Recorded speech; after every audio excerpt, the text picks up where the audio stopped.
ਮਿਨੇਪੋਲਿਸ ਇੱਕ ਤਰ੍ਹਾਂ ਦੇ ਨਾਲ ਵਾਰ ਜ਼ੋਨ ਬਣਿਆ ਹੋਇਆ ਹੈ। ਪ੍ਰੈਜ਼ੀਡੈਂਟ ਟਰੰਪ ਉਹਨਾਂ ਨੇ ਅੱਜ ਥ੍ਰੈਟ ਕੀਤਾ ਆ ਕਿ ਮੈਂ ਉੱਥੇ ਟਰੂਪਸ ਭੇਜੂਗਾ ਜੇ ਕੰਟਰੋਲ ਦੇ ਵਿੱਚ ਨਾ ਆਇਆ। ਤੇ ਅੰਡਰ ਇੰਸੁਰੈਕਸ਼ਨ ਐਕਟ ਦੇ ਤਹਿਤ ਦਹਾਕਿਆਂ ਬੱਧੀ ਹੋ ਗਿਆ ਜੋ 1807 ਦਾ ਇੰਸੁਰੈਕਸ਼ਨ ਐਕਟ ਹੈਗਾ ਆ ਉਸ ਨੂੰ ਲਾਗੂ ਕੀਤਿਆਂ ਹੋਇਆ। ਡੋਮੈਸਟਿਕਲੀ ਉਸ ਟਾਈਮ ਦੇ ਉੱਤੇ ਜਿਹੜੇ ਟਰੂਪਸ ਆ ਉਹਨਾਂ ਨੂੰ ਲਾਏ ਜਾਂਦੇ ਆ ਜਦੋਂ ਉੱਥੇ ਬਹੁਤ ਵੱਡਾ ਅਨਰੈਸਟ ਹੋਵੇ। ਲੇਟੈਸਟ ਇੰਸੁਰੈਕਸ਼ਨ ਐਕਟ ਦੇ ਤਹਿਤ ਜੋ ਫੈਡਰਲ ਏਜੰਟਸ ਆ ਉਹ ਲਾਏ ਗਏ ਸੀ ਲਾਸ ਐਂਜਲਸ ਏਰੀਏ ਜਦੋਂ ਰੋਡਨੀ ਕਿੰਗ ਦਾ ਮੀਟਿੰਗ ਹੋਈ ਸੀ। ਉਸ ਟਾਈਮ ਦੇ ਉੱਤੇ ਬਹੁਤ ਜ਼ਿਆਦਾ ਰਾਇਟਸ ਹੋਏ ਸੀਗੇ ਲਾਸ ਐਂਜਲਸ ਦੇ ਵਿੱਚ। ਬੁੱਧਵਾਰ ਰਾਤ ਨੂੰ ਮਿਨੇਪੋਲਿਸ ਦੇ ਵਿੱਚ ਕਾਫੀ ਜ਼ਿਆਦਾ ਜਿਹੜਾ ਰੌਲਾ ਰੱਪਾ ਪਿਆ ਤੇ ਗਨ ਸ਼ਾਟਸ ਵੀ ਹੋਏ। ਇੱਕ ਆਈਸ ਦੇ ਏਜੰਟਸ ਵੱਲੋਂ ਬੰਦੇ ਦੇ ਗੋਲੀ ਮਾਰੀ ਗਈ ਤੇ ਲੱਕਲੀ ਉਹਦੇ ਬਚ ਗਿਆ ਉਹ। ਉਸ ਤੋਂ ਬਾਅਦ ਜਿਹੜੇ ਪ੍ਰੋਟੈਸਟ ਆ ਉਹ ਬਹੁਤ ਜ਼ਿਆਦਾ ਜਿਹੜੇ ਤੇਜ਼ ਹੋ ਗਏ।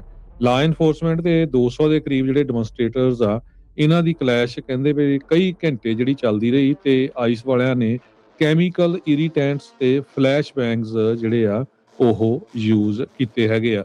ਤੇ ਜਿਹੜੇ ਪ੍ਰੋਟੈਸਟਰ ਸੀ ਉਹਨਾਂ ਨੇ ਵੈਂਡਲਿਜ਼ਮ ਵੀ ਕੀਤਾ ਕੁਛ ਦਾ ਕਈਆਂ ਦੇ ਉੱਤੇ ਜਿਹੜੇ ਆ ਉਹ ਪੇਂਟ ਵਗੈਰਾ ਵੀ ਜਿਹੜਾ ਸਿੱਟ ਦਿੱਤਾ।